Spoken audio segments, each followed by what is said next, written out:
गया। हालाँकि मैं फर्स्ट टाइम यहाँ पे एक ट्रेड मिस कर चुका था और क्योंकि इट वाज़ टू अर्ली कि भाई मैं यहाँ पे कोई डिसीजन ले लूँ।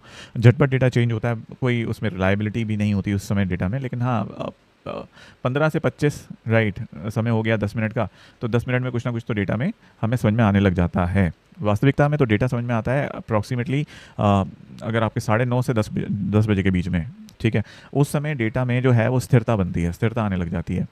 करेक्ट। सो अगर एक अच्छा ट्रेड अगर आपको लेना है और अच्छा ट्रेड अगर आपको लेना है, तो मैं तो आपको सलाह दूंगा कि भैया 10 बजे के बाद ही लॉगिन करो। ठीक है। हाँ, कुछ लोग मुझसे सहमत नहीं होंगे, बिकॉज कई लोग तो ऐसा होते हैं ना कि 9:15 से लेकर 10 बजे तक कई लोग ब्रेकफास्ट कर चुके होते हैं। लेकिन अब ऐसी हवा होती है कि ब्रेकफास्ट कर चुके होते हैं, लेकिन कई लोग ब्रेकफास्ट करा भी चुके होते हैं, अपने हाथों से निवाले दूसरों के मुंह में डाल चुके होते हैं। तो ये भी सत्य है, अगर कोई वहाँ पे जीतेगा तो कोई हारेगा भी। लेकिन जो बेस्ट प्रैक्टिस अगर मैं आपको बताऊँ, जब अगर आप ऑप्शन चेन का डेटा देखकर ट्रेड करते हैं, तो 10 बजे के बाद बहुत ही कंसोलिडेटेड, बहुत ही अच्छा डेटा आपको देखने को मिलता है।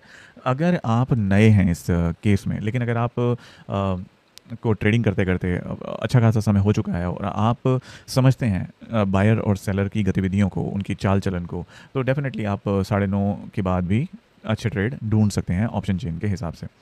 कुछ और एडवांस लेवल होते हैं ट्रेडिंग में, राइट, जहाँ पर आप BTST भी प्लान करते हैं, कई लोग BTST प्लान करते हैं।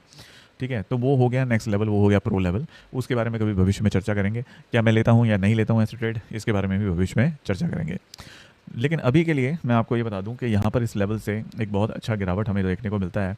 और कहाँ तक देखने को मिलता है, या this is the level, right. इस लेवल के बारे में कोई चर्चा हुई है या नहीं हुई है, आगे देखते हैं। चलिए आगे चलते हैं, आगे देखते हैं। सो रेजिस्टेंस इज गेटिंग स्ट्रॉन्ग 9:32 पर। हाँ जी, तो क्या दिखाई दे रहा है आपको, रेजिस्टेंस इज गेटिंग स्ट्रॉन्ग 9:32 पर। भैया अगर आप यहाँ पे ट्रेड ले चुके हो तो मैं क्यों टिकूँ इस ट्रेड में? भाई आप इसलिए टिकिए क्योंकि इससे ऊपर नहीं जाने वाला अब। ठीक है, इससे ऊपर नहीं जाने वाला, और आप अपना अपना नेक्स्ट लेवल।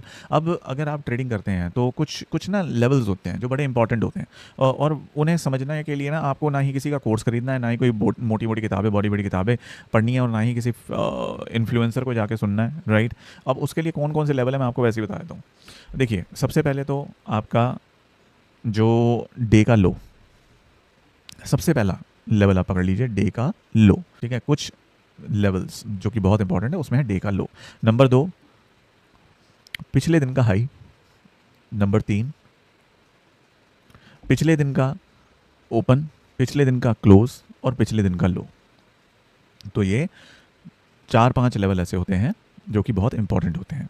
ठीक है, वहाँ पर कुछ ना कुछ ऐसा हो सकता है जो कि आपकी दशा और दिशा, आपकी नहीं बाजार की दशा और दिशा बदल दे। ठीक है, आपकी इसलिए मुंह से निकल गया कि अगर मान लीजिए अगर आप रॉन्ग ट्रेड में हैं और वहाँ से कुछ ना कुछ आपके विपरीत हो गया तो आपकी दशा बदल जाएगी। ठीक है, और अगर आपके थिंकिंग के अनुसार भी हो गया तब भी आपकी दशा बदल जाएगी, राइट। सो बाजार की दशा और आपकी दशा और हमारी दशा सब एक ही बराबर है। तो दोस्तों, यहाँ पर जब हमें 9:32 पर एक मैसेज हमें पता लग गया कि भैया ऊपर जो है वो रेजिस्टेंस स्ट्रांग हो रहा है, इसका मतलब क्या है, ऊपर का लिक्विडिटी जोन अब बायर्स के हाथ से सरकता जा रहा है, निकलता जा रहा है। तो भाई क्या करेंगे हम लोग, या नीचे के लेवल के लिए एंजॉय करो ना यार उस राइड को।